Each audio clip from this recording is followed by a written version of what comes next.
Maio Roxo é o mês de atenção para a conscientização e também para a melhoria na qualidade de vida dos pacientes com doença inflamatória intestinal. A nossa repórter Liliane Raquel vai conversar agora sobre esse assunto com o médico gastroenterologista. Oi, Lili, boa tarde.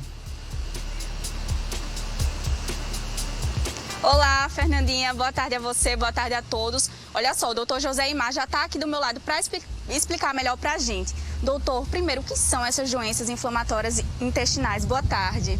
Boa tarde. As doenças inflamatórias intestinais são um grupo de doenças crônicas, doenças que o paciente convive com ela ao longo da vida e que levam à inflamação do intestino e com alterações na função intestinal. Então elas vão se caracterizar por diarreia, sangramento, muco, catarro presente nas fezes. E além dessa questão do desconforto com o ato evacuatório, vão impactar também na qualidade de vida, na perda de massa muscular, capacidade de absorção, perda de atraso de crescimento em crianças e eventualmente podem ter formas graves da doença, eventualmente até com impacto na sobrevida do paciente. E o paciente já tem predisposição a essa doença? É assim que funciona? Sim, a gente não entende exatamente o que leva o paciente a manifestar esse quadro intestinal. Nós sabemos que existe um perfil genético que favorece o surgimento das doenças e que interfere com o estilo de vida, principalmente a parte do ponto de vista psicológico, ansiedade, estresse, corre-corre da vida moderna e, acima de tudo, o padrão alimentar. A pobre ingesta de fibras, de frutas, favorece doença. Alimentos processados, a pobre ingesta de fibra favorece doença e o melhor consumo de fibras protege. E dietas industrializadas, muitos produtos processados, esses na realidade agregam risco de manifestar a doença inflamatória intestinal. Não tem cura, né? O senhor falou, mas tem tratamento? Como é que acontece? Com certeza, não tem cura, mas tem um bom controle. As doenças podem ter desde uma forma leve de doença e medicações simples na forma de comprimidos, de medicações usadas por via oral, podem manter o paciente assintomático, controlado, com a função intestinal, a mucosa completamente normal.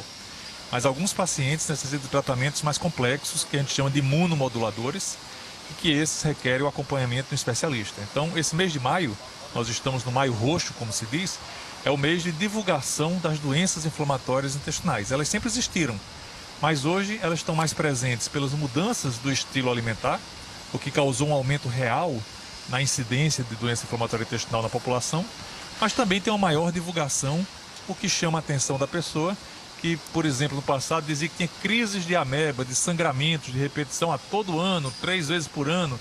Eu entro em crise, sangrei, isso é uma ameba.